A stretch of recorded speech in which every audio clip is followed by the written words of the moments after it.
Hi friends, मैं शिवशंकर शर्मा आप सभी को विज्ञान मंथन सेंटर में स्वागत करता हूं। तो सबसे पहले happy Diwali all of you. Wish you all the best for today. So अच्छे से दीपावली मनाइए और फेस्टिवल को एंजॉय करते हुए अपना पढ़ाई भी जारी रखिए, क्योंकि फेस्टिवल तो आपको आते जाते रहेगा, लेकिन इसी फेस्टिवल में टाइम का यूटिलाइज करते हुए आपको पूरा फेस्टिवल ही मनाना है। क्योंकि फैमिली में आप रहेंगे तो आपको साथ में एंजॉयमेंट भी आपको मिलेगा और एक तरह का माइंड का रिफ्रेशमेंट हो जाता है किसी फेस्टिवल में। तो दिन भर इसमें इन्वॉल्व नहीं रहना है, क्योंकि फेस्टिवल ये दीपावली जो फेस्टिवल है रात में मनाया जाता है ज़्यादा अच्छा से, तो इसको हम लोग रात में अच्छे से मनाएंगे। और दिन में आप अपना पढ़ाई जारी रखें, क्योंकि एग्ज़ाम ज़्यादा दूर नहीं है, तो अच्छे से इसको तैयारी करते रहिए। हम चूँकि समय नहीं मिलने के कारण ज़्यादा स्पीड अप नहीं कर पा रहे हैं और बच्चे उतना अभी व्यस्त होने के कारण इस चैनल से जुड़े नहीं हैं, तो हम एक ही चीज़ बोलेंगे कि चैनल को ज़्यादा से ज़्यादा आप सब्सक्राइब और लाइक करवाइए ताकि हम अपना जो स्पीड है उसको बढ़ा सकें। तो आइए आज मैं आप लोगों को वेक्टर का एक क्वेश्चन सॉल्व करवाऊंगा, जिससे आपको मदद मिलेगी कैसे वेक्टर के प्रॉब्लम को सॉल्व करना है बहुत इजी तरीके से। तो ये इस तरह का क्वेश्चन जनरली एक क्वेश्चन आईआईटी में भी आता है, मेंस या एडवांस लेवल पे आ सकता है। फिर आपको 11th के जो बच्चे हैं उनका एग्जाम में भी आएगा। तो और वेक्टर एक्चुअली आपको हर टॉपिक में आपको काम करना है। तो वेक्टर ऐसा नहीं है कि सिर्फ एक टॉपिक है, ये हर जो भी आपको वेक्टर्स क्वांटिटीज है, जैसे रोटेशन हो गया, फिर रेस्ट मोशन, सारे जहां जहां आपको वेक्टर लगेगा हर जगह इसका यूज होगा, जो अभी मैं बताने जा रहा हूँ। तो हम लोग इसी हिसाब से क्वेश्चन को भी सोल्व करेंगे अदर चैप्टर में भी, वेक्टर जहां भी वेक्टर क्वांटिटी मिलेगा। तो आइए देखते हैं क्वेश्चन, जो कि काफी इंटरेस्टिंग है। तो आपका क्वेश्चन ये दिया हुआ है कि find the value of OB and OC where given क्या है, resultant of these three vector is 0। Means दिया हुआ ये है कि O A plus O B plus O C, ये तीनों का वैल्यू जो है 0 है। रिजल्टेंट का मतलब addition of these three vector is 0। तो फाइंड आउट क्या करना है, फाइंड करना है आपको ओ बी बराबर व्हाट और ओ सी बराबर व्हाट। ये दो वैल्यू नहीं दिया हुआ है और दिया हुआ है एक ओ ए इक्वल टू 5 मीटर, ये आपका कंडीशन है। तो इसमें सबसे पहले क्या करेंगे कि जो भी वेक्टर दिया हुआ है आपको यहाँ जो दिख रहा है उस सब का एक्स और वाई कंपोनेंट हम लोग फाइंड आउट कर लेंगे। और चूंकि रिजल्टेंट 0 है तो एक्स कंपोनेंट और वाई कंपोनेंट दोनों इंडिविजुअल 0 हो सकता है। तो हम लोग उस कंसेप्ट पे क्वेश्चन बनाएंगे तो काफी इजीली सोल्व हो जाएगा। तो सबसे पहला काम एक्स कंपोनेंट सबका फाइंड आउट कर लेना है। तो एक्स कंपोनेंट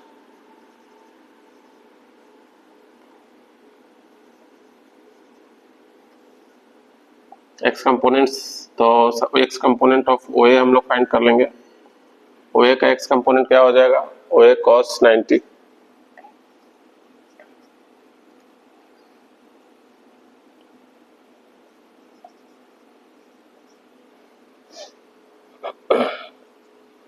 तो एक्स ये आपका क्या हो गया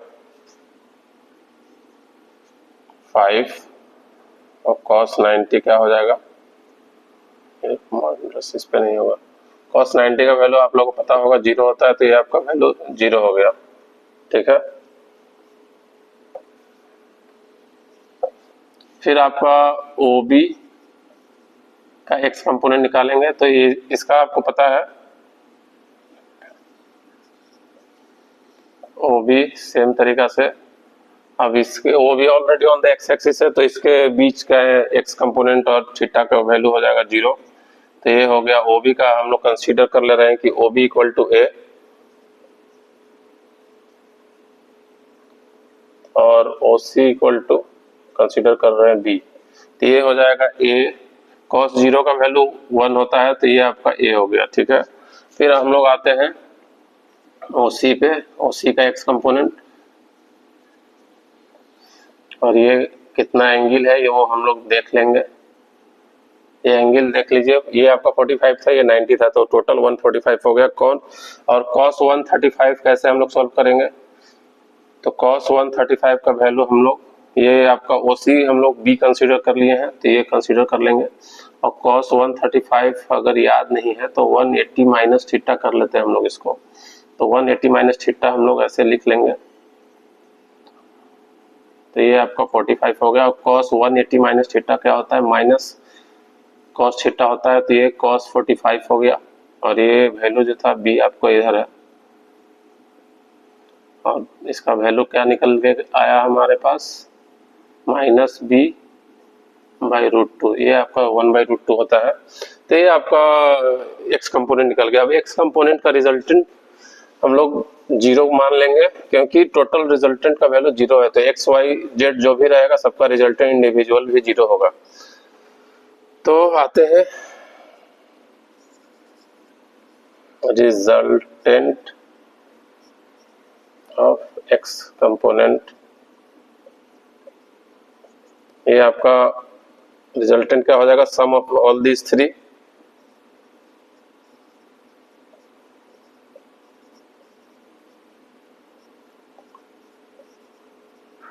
अब सम जो आया है वो हम लोग लिख लेंगे।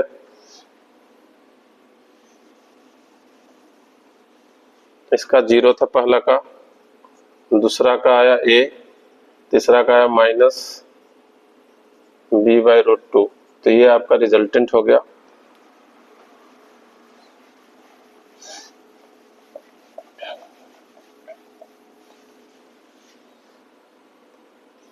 और रिजल्टेंट ऑफ एक्स एक्सिस क्या हो गया, a माइनस b/√2।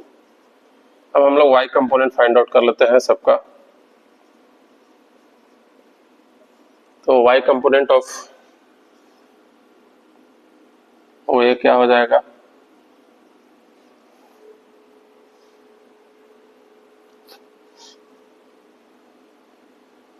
x के साथ हम लोग देखें कि cos 90 बनाए और जब y के साथ निकालेंगे तो ये एंगल कितना हो रहा है, 180। ये टोटल 180 डिग्री होगा। तो हम लोग इसको निकाल लेंगे।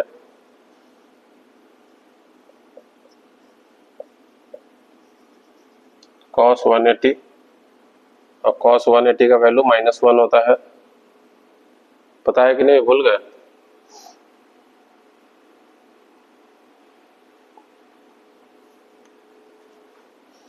तो ये OA का वैल्यू कितना है, 5 इंटू -1, ये हो गया -5। नोट कर लीजिए इसको। फिर OB Y का वैल्यू क्या हो जाएगा, ये 90 डिग्री बना रहा है, तो cos 90 यहाँ पर हो जाएगा, OB cos 90 का वैल्यू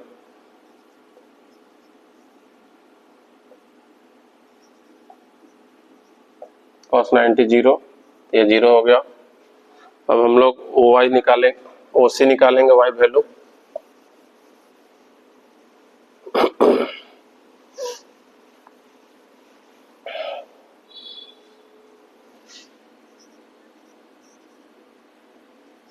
OC का क्या हो जाएगा, 90 से देख लीजिए उसको।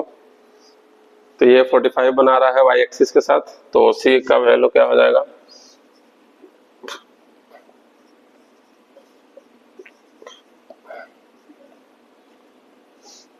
तो ये आपको वैल्यू दे रहा है कितना, OC का वैल्यू हम लोग b माने हैं, cos 45 1/√2। तो क्या हो गया, b/√2। अब रिजल्टेंट इसका भी क्या होगा, जीरो होगा।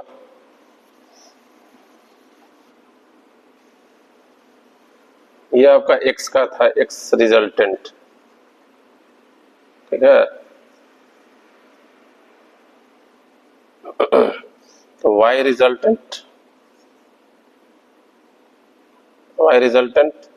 ये आपका OA था ना, OA y कितना आया था, 5। तो y रिजल्टेंट आपका हो जाएगा ये प्लस ये प्लस ये, तो ये आपका -5 प्लस 0 प्लस b/√2। तो क्या हो गया, 5 प्लस b/√2। ये आपका हो गया y रिजल्टेंट।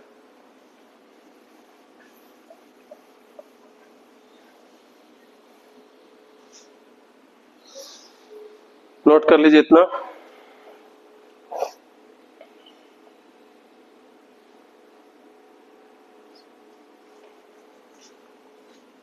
तो चूंकि एक्स और वाई दोनों का रिजल्टेंट सम जो जीरो कंडीशन दिया हुआ था, तो ये भी आपका जीरो के बराबर कर देंगे और इसको भी जीरो के बराबर कर देंगे। तो यहां से मेरा एक रिलेशन आएगा a equal to B by √2, और यहां से क्या आएगा -5 plus B by √2 equal to 0। तो b बाई √2 इक्वल टू 5 हो जाएगा, और b बराबर यहां से निकल जाएगा 5√2, और यहाँ पे रिलेशन दिया हुआ है, ये मीटर में रहेगा, और यहाँ पे आपको दिया हुआ है a बराबर b बाई √2।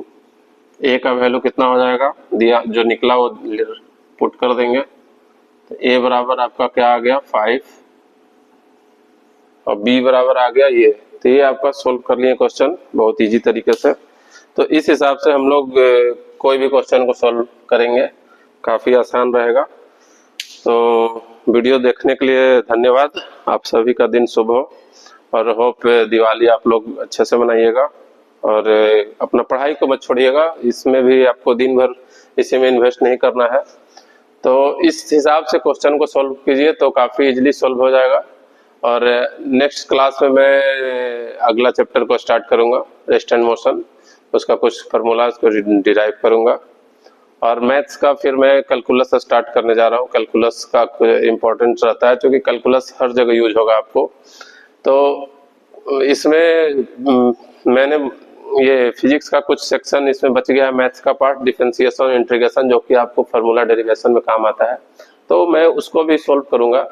तो समय के साथ आपको अपना तैयारी को कंटिन्यू रखना है। ये जो इम्पोर्टेंट चीज़ है जो कि रिवीजन में आपको काम आएगा, काफ़ी ध्यान से इसको देखिए वीडियो को, और लाइक और सब्सक्राइब कीजिए, और ज़्यादा से ज़्यादा शेयर कीजिए। शेयर करने से ज़्यादा लोग इसका बेनिफिट उठा सकते हैं, जो भी बच्चे तैयारी कर रहे हैं।